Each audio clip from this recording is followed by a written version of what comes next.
আসসালামু আলাইকুম গাইস।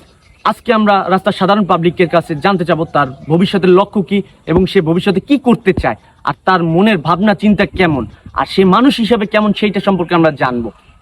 চলুন তাহলে দেখা যাক কাকে আমরা রাস্তায় পাই। যদিও রাস্তায় এখন কোনো মানুষ নাই, তাও খোঁজাখুঁজি করে দেখি। ও, ওইখানে একটা ভাই আছে, তার সাথে কথা বলা যাক, আসুন। আসসালামু আলাইকুম ভাই। ওয়ালাইকুম আসসালাম ভাইয়া। কেমন আছেন? আলহামদুলিল্লাহ ভালো ভাইয়া। ভাইয়ের নাম কি? আমার নাম ইয়াসিন আরাফাত সানি। ভাইয়া, আপনার চেহারাটা এরকম কেন? চোখ টোক লাল কেন? আপনি কি নেশা করেন?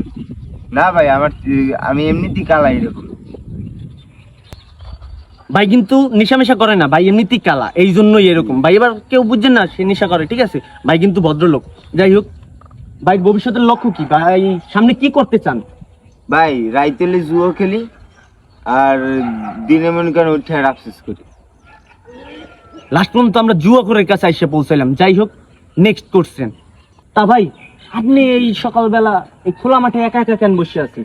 ভাই রাইতেলে জাগতাদের টাকা আনি, তাদের মনে করেন টাকা দিতে মনে করেন পারতেছি না। তা আমি তো খেলে ঠকে গেছি, ঠিক আছে? এখন তো আমার তো রাস্তাঘাটে গেলে ধরে, তাই আমি পলাই থাকি, রাস্তায় বনের আগানে বাগানে থাকি আমি। তাহলে গাইস, একটা কথা মাথায় রাখুন, আমার যারা ভিউয়ার্স আছে তাদের ভিতর দিয়ে কারোর কাছ থেকে যদি ইনি টাকা এনে থাকে, তাহলে এই পাবলিক এখানে পাওয়া গেছে। পাবলিককে আমি ধরছি, আপনারা যারা যারা ভিডিওতে দেখছেন তারা তারা আইসা লই যাবেন, ঠিক আছে? এ আমার কাছে বান্দা আছে, সমস্যা নাই।